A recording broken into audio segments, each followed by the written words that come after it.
सिमरन श्री हरराय शरण कृष्ण के आयु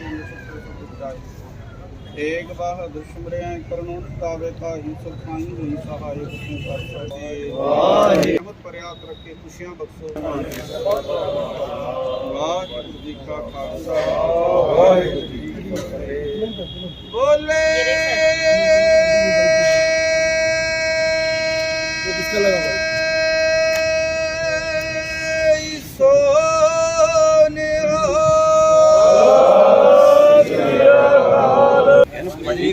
वो तो लाएगा ना सबका ले लो सर।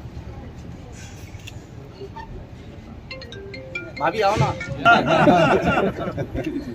मैं तुम्हारे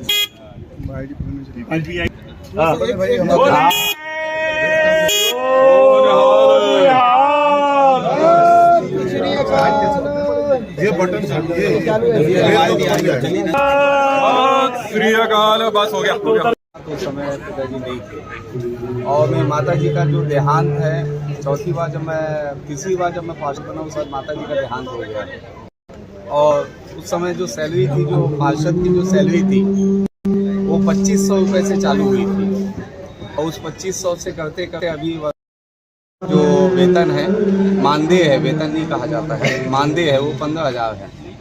तो वो जो है उस समय माता पिता को मैंने पार्षद का अपना वेतन दिया हाथ में, लेकिन अभी जो है मैं विधायक बना और मेरा जो मानदेय है वो 2 लाख रुपये के लगभग आया।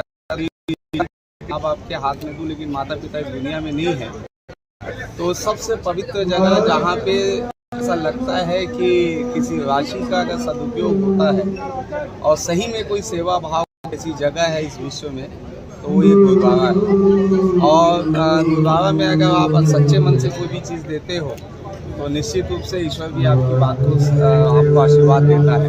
तो मैंने तय किया, मेरे 4 महीने का वेतन आया है।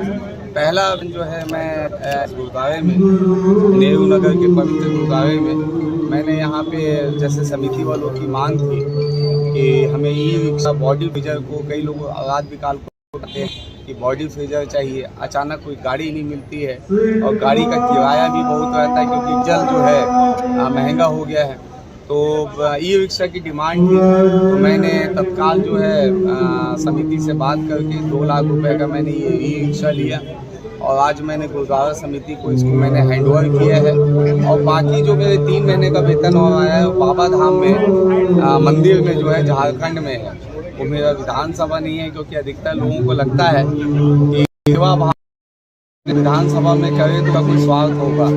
अगर आप सही मायने में अगर सच्ची श्रद्धा अगर भगवान के प्रति आपकी है, ईश्वर के प्रति है, बाबा के प्रति है, आप कहीं पे भी आप जो है उसको दे सकते हैं। तो मैंने झारखंड के बाबा धाम में जो है 6 लाख रुपए मैंने दिया है और उसके बाद अब जो वेतन आएगा वो मेरे परिवार के लिए रहेगा, जो कई खर्चे रहते हैं घर के।